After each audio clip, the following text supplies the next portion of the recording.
یہ بڑی مشہور آیت ہے، انسان کی شیطان کے ساتھ آخری ملاقات جو ہونے والی ہے اس کا ذکر اس کے اندر موجود ہے۔ اعوذ باللہ من الشیطان الرجیم، بسم اللہ الرحمن الرحیم۔ وقال الشیطان لما قضی الامر، اور کہے گا شیطان قیامت کے دن جب کہ سب کا فیصلہ ہو چکے گا، یعنی جنتی جنت میں پہنچ گئے، جہنمی جہنم میں چلے گئے، اللہ تعالیٰ کی طرف سے الٹیمیٹ ڈیسیژن ہو گیا، اس کے بعد شیطان بھی اپنے ماننے والوں سے خطاب کرے گا، ان اللہ وعدکم وعد الحق، دیکھو بے شک اللہ تعالیٰ نے جو وعدہ تم سے کیا تھا دنیا میں وہ تو تھا سچا وعدہ۔ کیا وعدہ تھا؟ کہ جو میرے نبیوں کی پیروی کرے گا میں اسے ہمیشہ کی جنتوں میں داخل کروں گا، اور جو انبیاء کی نافرمانی کرے گا اس کا ٹھکانہ الٹیمیٹلی جہنم کی آگ ہونے والی ہے۔ وَلِعَوْذُ بِاللَّهِ تَعَالَى اللہم اجرنا من النار، اللہم انا نسألک جنت الفردوس مع النبیین والصدیقین والشہداء والصالحین، آمین۔ تو شیطان کہے گا دیکھو اب تو حق واضح ہو چکا ہے، بے شک جو اللہ نے تم سے وعدہ کیا تھا نا وہ پورا کر دیا، جو جنتیوں کے حق میں وعدہ کیا تھا اہل ایمان کے حق میں وہ بھی درست ثابت ہو گیا، اور جو جہنمیوں کے لیے اہل کفر کے لیے وعدہ کیا تھا وہ بھی پورا ہو گیا۔ وَوَعَدْتُكُمْ فَأَخْلَفْتُكُمْ، اور جو میں نے تم سے وعدہ کیا تھا تو میں اپنے وعدے کی خلاف ورزی کرتا ہوں۔ یعنی میں نے کیا وعدہ کیا تھا؟ دنیا میں لمبی امیدیں دلائی ہوئی تھی۔ ایک تو ڈائریکٹلی وہ لوگ ہیں جو شیطان کی عبادت کرنے والے لوگ ہیں، ایک وہ جو اہل ایمان میں سے ہوں یا اللہ کے ماننے والے ہیں، ان کو بھی شیطان لمبی امیدیں دلاتا ہے کہ ابھی کافی زندگی پڑی ہے، اللہ کے راستے پہ آ جاؤں گا ایک نہ ایک دن، اور یوں انسان دنیا سے اچانک اچک لیا جاتا ہے، اور اس کی زندگی میں وہ لمحہ نہیں آتا کہ جب وہ واقعتاً اللہ تعالیٰ کا تابع فرمان ہو کر زندگی کو بسر کرے۔ تو یہ شیطان جو ہے وہ جھوٹے وعدے اس کو دلاتا ہے۔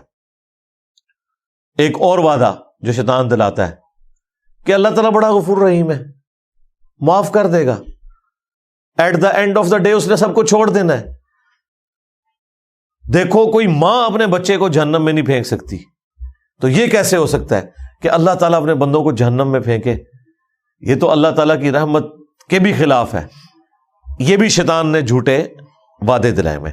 یہ جھوٹے اور فراڈ پہ مبنی وعدے اس لیے ہیں کہ اس طرح کی کوئی تعلیم اللہ تعالیٰ کی طرف سے اپنی کتابوں میں یا اپنے پیغمبروں کے ذریعے انسانیت تک نہیں پہنچائے گی۔ قرآن کا مقدمہ تو بالکل ڈیفرنٹ ہے، اور جو لوگ پہلی دفعہ قرآن کو پڑھتے ہیں ترجمے کے ساتھ اپنی نیٹو لینگویج کے اندر، وہ کہتے ہیں یہ تو کتاب بات ہی کچھ اور کر رہی ہے، اس کا کانفیڈنس لیول ہی بہت ہائی ہے، اور بالکل اسٹریٹ فارورڈ کتاب ہے، کوئی لگی لپٹی بات نہیں، ڈائریکٹلی ہے کہ مانو گے بچ جاؤ گے، نہیں مانو گے تو مارے جاؤ گے۔ لیکن شیطان پھر جو غلط امیدیں لوگوں کو دلاتا ہے، اور یہ امید کبھی وہ شخص نہیں اس کے پیچھے چلے گا، اس جعلی اور جھوٹی امید کے پیچھے، جس نے قرآن پڑھا ہوا ہے، الا یہ کہ کوئی آنکھیں بند کر لے، ورنہ قرآن کا مقدمہ بالکل ون سائیڈڈ ہے۔ قرآن پڑھنے والا کبھی بھی اس رزلٹ پہ نہیں پہنچے گا کہ اللہ تعالیٰ نے سب کو چھوڑ ہی دینا ہے۔ قرآن میں جو اللہ تعالیٰ کا مزاج بیان ہوا ہے وہ تو سختی والا ہے، سیدھی سی بات ہے، وہاں تو آپ کہیں بھی باطل کو داخل نہیں کر سکتے۔ بالکل 2+2=4 والی بات ہوئی ہے کہ مانو گے تو جنت ملے گی، نہیں مانو گے تو جہنم میں جاؤ گے۔ یہ تھوڑی بہت جو گنجائشیں نکلتی ہیں وہ بھی احادیث میں نکلتی ہیں، وہ بھی کسی درجے میں۔ جو پبلک کے اندر دین چل رہا ہے وہ نہ قرآن میں ہے نہ حدیث کے اندر موجود ہے۔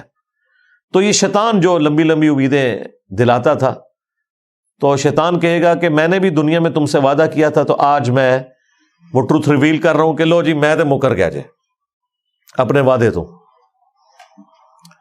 وہ تمام جھوٹی امیدیں جو میں نے تمہیں دلائی ہوئی تھی آج میں اس کے خلاف چلتا ہوں۔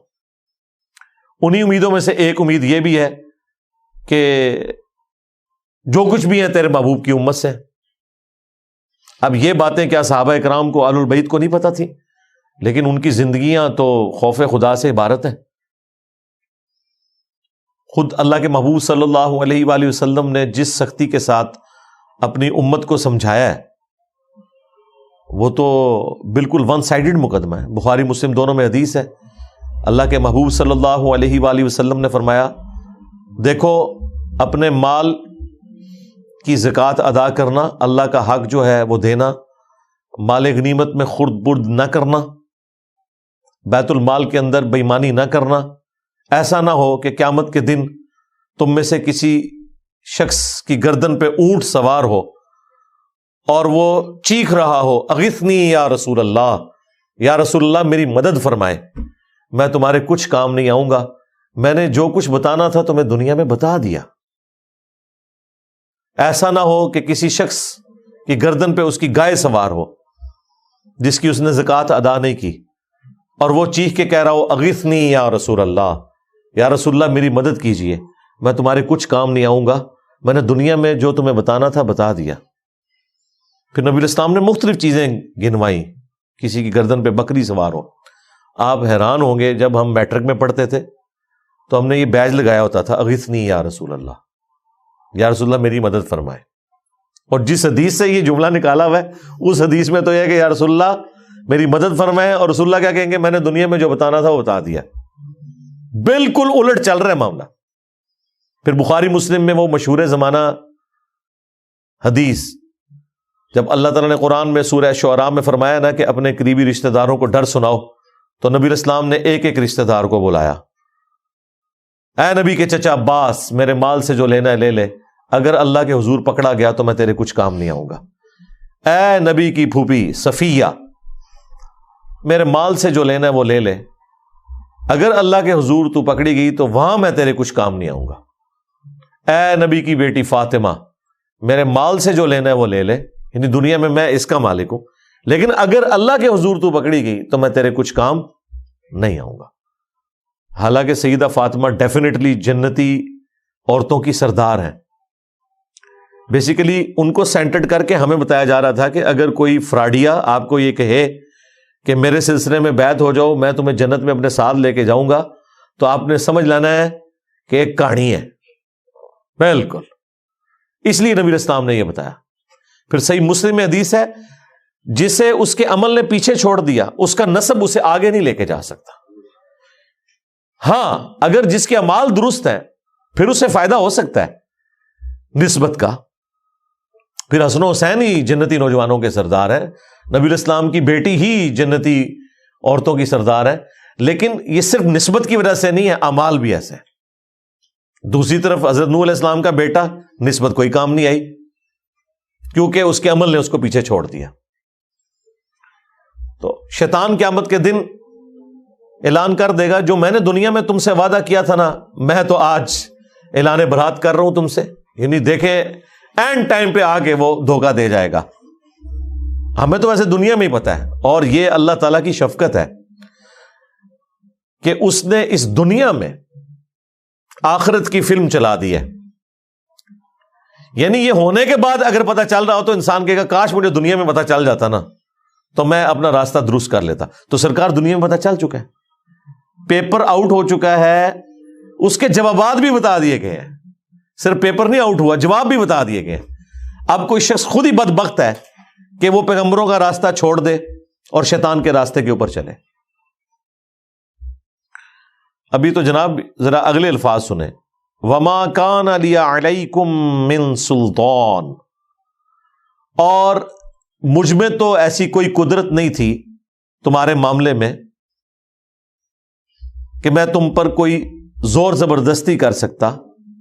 الا ان دعوتکم، سوائے اس کے کہ میں تمہیں دعوت دیتا تھا. لے جی یہ مقدمہ بھی بالکل کلیئر ہے کہ جو لوگ دنیا میں کہتے ہیں کہ ہم سے شیطان نے یہ کام کروایا اور اس کی پلی لیتے ہیں، کیا خود ہوتا ہے. شیطان نے اس حوالے سے تو کروایا ہوتا ہے کہ وہ دعوت دیتا ہے، اس حوالے سے شیطان نے نہیں کروایا ہوتا کہ وہ زبردستی کرواتا ہے. یہ ذہن میں رکھیے گا. وہ صرف دعوت دیتا ہے.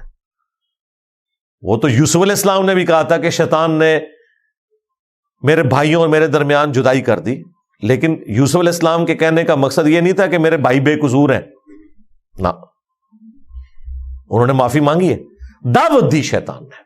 ظاہر شیطان نے تو دعوت دینی ہے.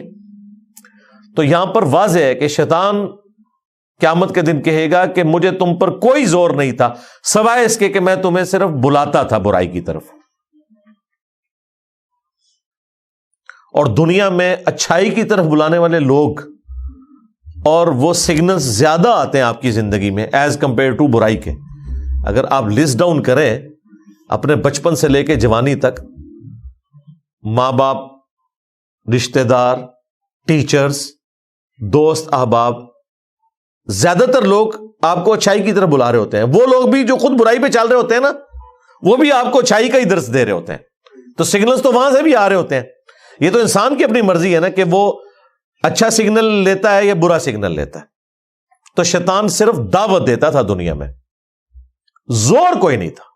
اس کو میں ایک مثال سے سمجھاتا ہوں اکثر، کہ اگر زمین و آسمان کے سارے شیاطین مل کے سب سے بڑے بے نمازی کو بھی نماز پڑھنے سے روکنا چاہیں، اور دوسری طرف گورنمنٹ کی طرف سے اناؤنسمنٹ ہو جو مسجد کی پہلی صف میں جماعت سے نماز ادا کرے گا اسے $1000 دیے جائیں گے، دوسری صف والے کو $500، تیسری صف والے کو $300، تو سارے شیاطین مل کے بھی ایک بے نمازی کی نماز نہیں چھڑوا سکتے.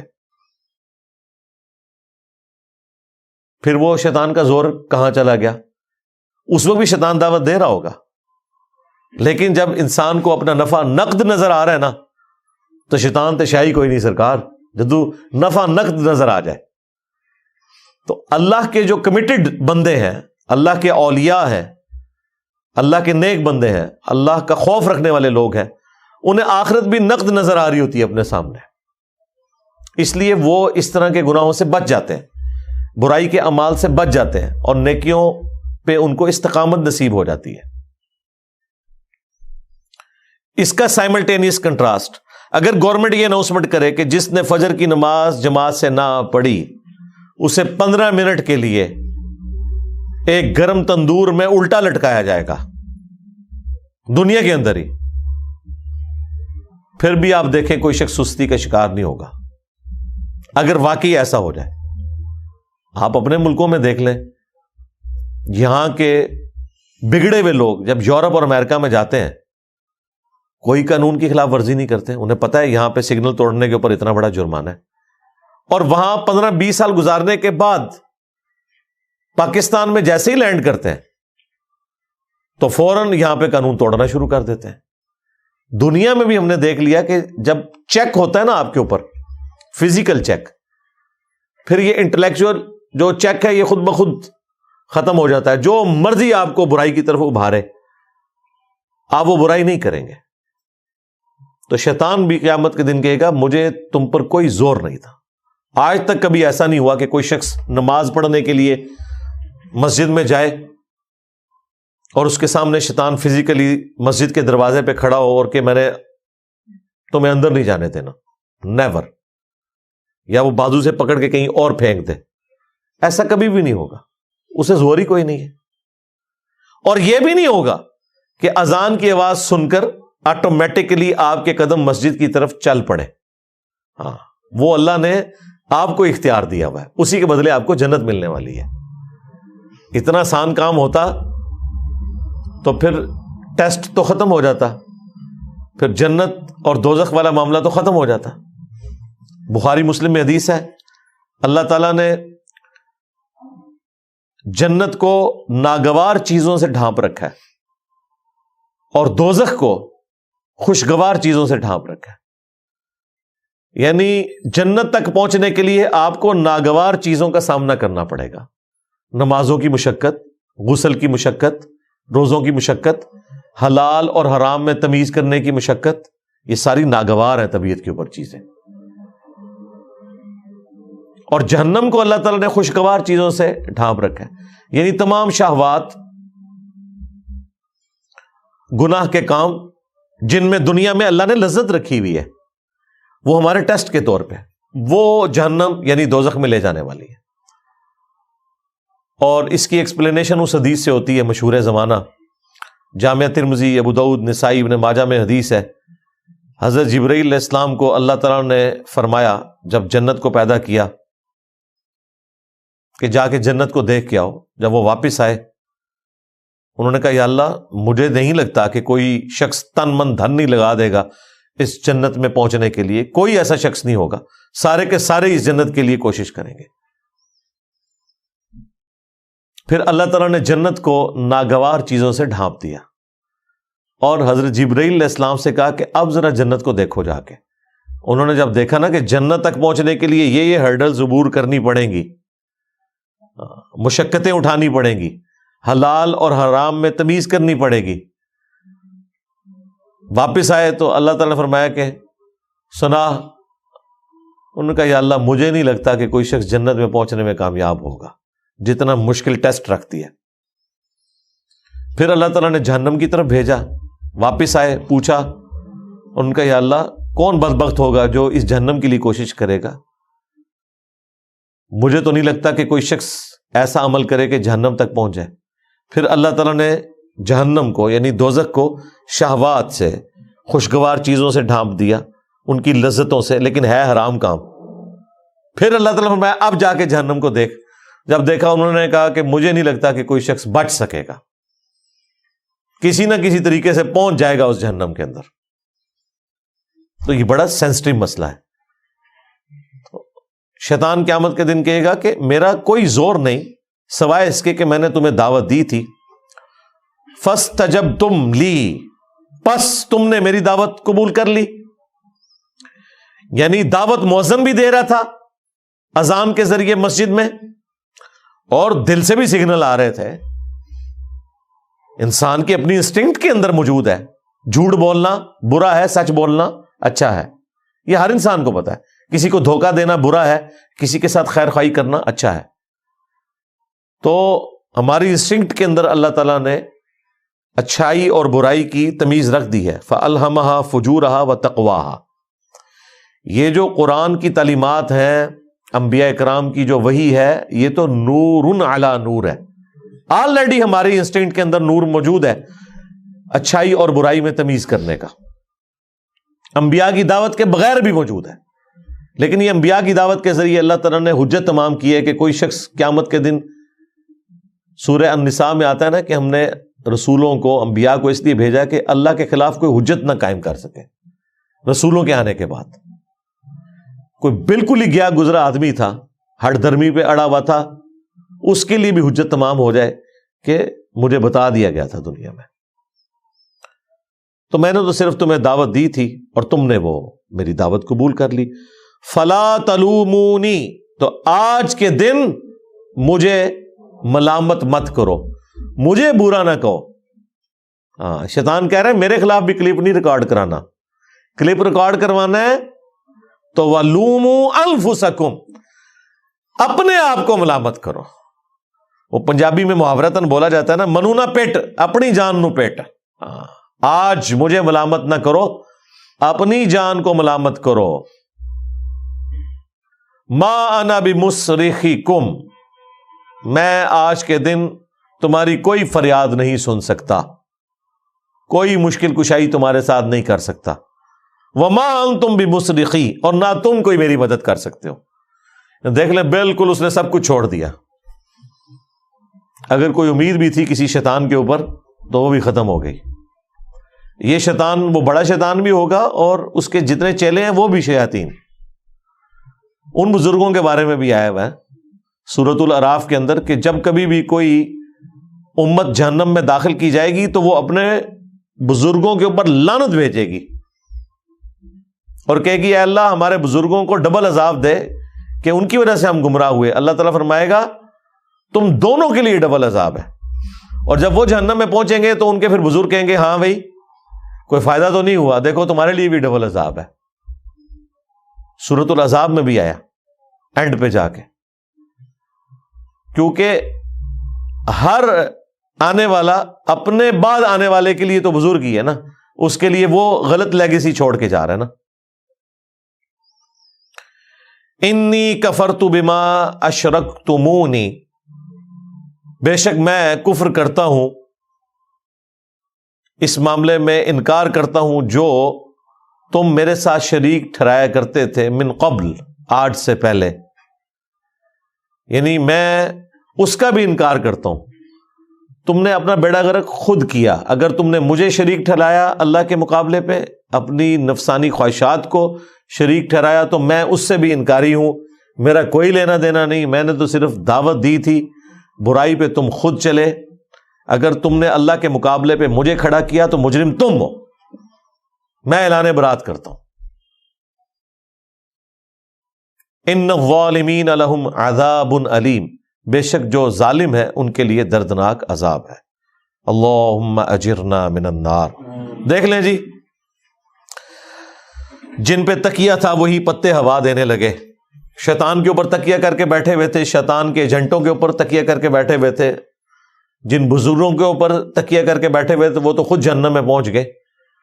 تو ادھر جا کے تو اللہ ہی کی بادشاہت ہے، دنیا میں بھی اللہ کی بادشاہت ہے، لیکن دنیا میں اللہ تعالیٰ نے کھلی چھٹی دی ہوئی ہے، آخرت میں اللہ تعالیٰ نے چھٹی نہیں رکھی، پھر وہ تو ہار اور جیت کے فیصلے کا دن ہے، یوم التغابن ہے۔ یہ جو سورہ ابراہیم کی آیت نمبر 22، یہ آلموسٹ میں نے آدھا گھنٹہ اس کے اوپر گفتگو کی ہے، صرف اس لیے کہ یہ قرآن حکیم میں اہم ترین مقام ہے۔ شیطان کے حوالے سے جو مارکیٹ کے اندر عقائد اور نظریات پھیلے ہوئے ہیں نا، ایک آیت ان تمام عقائد اور نظریات کو غلط ثابت کر دیتی ہے۔ اکثر لوگ اپنے گناہوں کا، اپنے جرائم کا وبال شیطان کے اوپر ڈالتے ہیں، یا اللہ تعالیٰ نے الٹیمیٹلی شیطان نے جو ٹروتھ ریویل کرنا ہے قیامت کے دن وہ دنیا میں بتا دیا ہے۔ اس کے باوجود اگر کوئی شخص اپنی برائی کو شیطان کے اوپر ڈالتا ہے تو وہ اپنے آپ کو دھوکہ دے رہا ہے۔ اس اعتبار سے تو ڈالا جا سکتا ہے کہ وہ برائی کی طرف بلانے والا ہے، وہ تو شیطان بھی ہے، ہمارا نفس بھی ہے، لیکن وہ اللہ تعالیٰ نے بیلنس کیا ہے۔ صحیح مسلم میں حدیث ہے کہ ہر شخص کے ساتھ اللہ تعالیٰ نے ایک فرشتہ اور ایک شیطان، جن اٹیچ کیا ہوا ہے۔ فرشتہ اسے اچھائی کی طرف بلاتا ہے اور شیطان یعنی جن وہ برائی کی طرف بلاتا ہے۔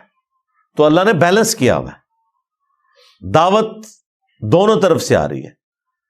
آپ کوئی اچھائی کا کام کریں، اندر سے آپ کو تھپکی ملتی ہے کہ بڑا اچھا کام کیا، اگرچہ آپ کو اس کے لیے مشقت بھی اٹھانی پڑے، لیکن دل سکون پکڑتا ہے کہ یار نہیں، یہی کرنا چاہیے تھا، خیر ہے، اللہ تعالیٰ اجر دینے والا ہے۔ یہ فرشتے کے ذریعے تھپکی ملتی ہے۔ اور اگر برائی کا کام ہو جائے تو دل جو ملامت کرتا ہے کہ غلط کام کیا، ایسا نہیں کرنا چاہیے تھا، تو فرشتہ اللہ نے ساتھ اٹیچ کیا ہوا ہے۔ اسی صحیح مسلم کی حدیث میں جب ایک صحابی نے جرأت کر کے پوچھا، یا رسول اللہ آپ کے ساتھ بھی شیطان اٹیچ ہے؟ آپ نے فرمایا ہاں میرے ساتھ بھی شیطان اٹیچ تھا، لیکن اللہ نے اسے میرا مطیع کر دیا، وہ مجھے اب نیکی کی طرف ہی بلاتا ہے۔ یعنی نبی علیہ السلام کے ساتھ جو شیطان اٹیچ تھا وہ مسلمان ہو گیا، اور یہ اللہ تعالیٰ کا ایک خاص کرم، چونکہ انبیاء اکرام اللہ تعالیٰ کے مخلص بندے ہیں، چنے ہوئے بندے، ان کو اللہ تعالیٰ بچا لیتا ہے۔ ایک لفظ ہے مخلص، مخلص کہتے ہیں اخلاص، کمٹمنٹ شو کرنے والا۔ مخلص جسے اللہ اپنے لیے خالص کر لے، وہ صرف انبیاء اکرام ہوتے ہیں علیہم السلام۔ لہذا قصہ آدم اور ابلیس میں جہاں کہیں شیطان کا یہ جملہ آتا ہے نا کہ میں تیرے بندوں کو گمراہ کر دوں گا سوائے ان کے کہ جو تیرے مخلص بندے ہوں گے، وہاں مخلص بندوں سے مراد صرف انبیاء ہے۔ انبیاء کے بعد کوئی بھی مخلص نہیں ہے، سب کے سب مخلص ہیں، انہوں نے اپنی محنت سے ہی بچنا ہے۔ لیکن انبیاء کے کیس میں اللہ تعالیٰ کی رحمت، اس کی اسپیشل پروٹیکشن، وہ انہیں برائی سے بچا لیتی ہے۔ اس طرح کی پروٹیکشن عام بندوں کے کیس میں بھی کبھی کبھار اللہ تعالیٰ چاہے تو فرما سکتا ہے، لیکن اللہ کا کوئی وعدہ نہیں ہے کہ ضرور ایسا کرے گا، وہ خود ہی اس نے بچنا ہے تو بچنا ہے، اور اسی میں اس کے لیے انعام ہے۔ حضرت یوسف علیہ السلام کے بارے میں قرآن میں آیا نا کہ اس عورت نے یوسف کا قصد کیا، یوسف بھی قصد کر لیتا اگر اپنے رب کی برہان دلیل نہ دیکھتا. یعنی اللہ تعالیٰ نے کلیئر کر دیا کہ یوسف علیہ السلام کو ہم نے بچایا، اور پھر اس کے ساتھ آیا کہ بے شک ہمارے وہ مخلص بندوں میں سے تھے، ہم نے ان کو اپنے لیے خالص کر لیا تھا. اللہ نے انبیاء کو اپنے لیے خالص کر لیا. باقی لوگ محنت کے ذریعے اپنے آپ کو اللہ کے لیے خالص کرتے ہیں، اور انبیاء کرام کو اللہ تعالیٰ خود سے اپنے لیے خالص کر لیتا ہے، کیونکہ ان کو اللہ تعالیٰ نے انسانیت کا امام بنانا ہوتا ہے. ان کی اسپیشل پروٹیکشن ہوتی ہے. تکلیف سے وہ بھی گزرتے ہیں، آزمائش سے وہ بھی گزرتے ہیں، اور جو گناہ کی لذت ہے وہ والا معاملہ انبیاء کے ساتھ بھی اٹیچ ہوتا ہے کہ ان کے لیے بھی گناہ میں لذت موجود ہوتی ہے، لیکن اللہ تعالی ان پہ خاص کرم فرماتا ہے.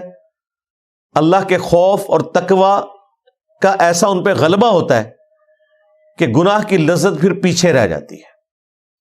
لیکن یہ نہیں ہے کہ لذت ان کے لیے نہیں ہے، ورنہ تو ان کا ٹیسٹ ختم ہو جائے، ان کی تو پھر باقی لوگوں پہ فضیلت بھی ختم ہو جائے. لذت ہونے کے باوجود وہ خوف خدا کی وجہ سے، اللہ کے اسپیشل کرم کی وجہ سے بچ جاتے ہیں. اس کو آپ دنیا میں ایک مثال سے سمجھیں. آپ کو کئی دن کا فاقہ ہو اور آپ کے سامنے آپ کی مرضی کا کھانا رکھ دیا جائے، بریانی یا چکن پلاؤ یا چکن قورمہ، جیسے ہی آپ روٹی کو ہاتھ لگائیں اور کوئی کلین شیف بندہ آ کے آپ کے کان میں کہہ دے کہ یہ جو علماء نے آپ کی دعوت کی ہے نا، اس کھانے میں زہر ملایا ہوا ہے، آپ کو نہ علماء کی داڑھی نظر آئے گی نہ پگڑی، بھلے جھوٹی خبر بھی ہو، آپ یہ بھی نہیں کہیں گے نہیں اتنے بڑے بڑے بزرگ کیسے جھوٹ بول سکتے ہیں، میں کھا کے چیک کروں گا. کھا کے چیک کرنا ہے، کھا کے تو آگے پہنچ جانا ہے. تو اگر کوئی شخص آپ کے کان میں آ کے یہ بات کر دے تو نہ صرف آپ اس کھانے سے رک جائیں گے بلکہ وقتی طور پہ آپ کی بھوک بھی مار جائے گی. اور یار اتنے بھوکے لوگ اتنے شوق سے کھانا لے کے بیٹھتے ہیں، بیوی کو ایسی بات کر دیتی ہے بندہ ادھر لقمہ پھینک دیتا ہے، اے بھیا جی کھانا ڈھونڈ میں کہ کھانا آگے. یہ دنیا میں ہوتا ہے. اور زہر ہو اگر تو کوئی سوچ بھی نہیں سکتا. بالکل یہی معاملہ ایسا ہوتا ہے کہ انبیاء کرام علیہ السلام کو اس گناہ میں چھپا ہوا زہر نظر آ جاتا ہے. انہیں وہ بریانی کی خوشبو، قورمے کی خوشبو اٹریکٹ ہی نہیں کرتی، کیونکہ جب آپ کا دھیان کسی چیز کی برائی کی طرف چلا جائے نا، آپ کو کہ جی چھوڑے جی زہر کو، خوشبو دیکھیں بریانی کی کیسی ہے، آپ کہیں گے جی لعنت ہے اس خوشبو کے اوپر کہ جس کے اندر میری موت چھپی ہوئی ہے.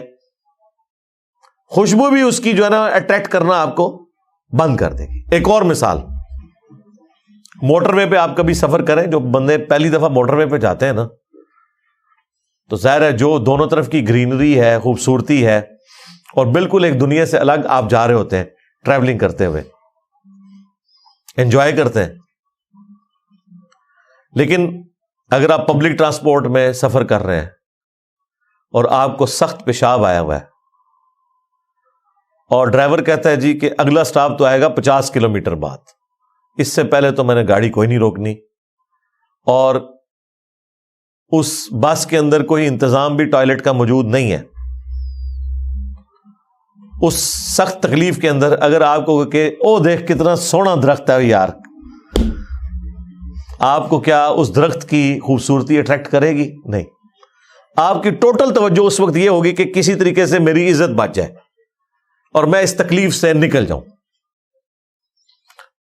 یہ نہیں ہے کہ اس چیز کی خوبصورتی ختم ہوگی ہے، وہ اپنی جگہ موجود ہے، لیکن آپ کسی اسٹیٹ آف مائنڈ ڈفرنٹ میں چلے گئے. جن لوگوں کو اللہ کا خوف ہوتا ہے، اسپیشلی انبیاء کرام علیہ السلام، وہ گناہوں سے بچتے اس لیے ہیں کہ اللہ تبارک و تعالی ان کے اوپر ان چیزوں کی حقیقت کھول دیتا ہے. صحیح بخاری میں حدیث ہے، ایک یہودیہ نے نبی علیہ السلام کی دعوت کی اور اس کے اندر زہر ملا دیا، چھوٹا گوشت تھا، بکری کا گوشت اور آپ بڑے شوق سے تناول فرماتے تھے. آپ نے جیسی بوٹی اپنی زبان پہ رکھی اس بوٹی میں سے آواز آئی کہ مجھ میں زہر ہے, تو نبی علیہ السلام نے وہ تھوک دی. لیکن اس سے پہلے کچھ صحابہ کھا چکے تھے, وہ شہید ہو گئے. ابو داؤد میں آتا ہے کہ ساتھ سے پھر اس عورت کو بھی قتل کروایا گیا.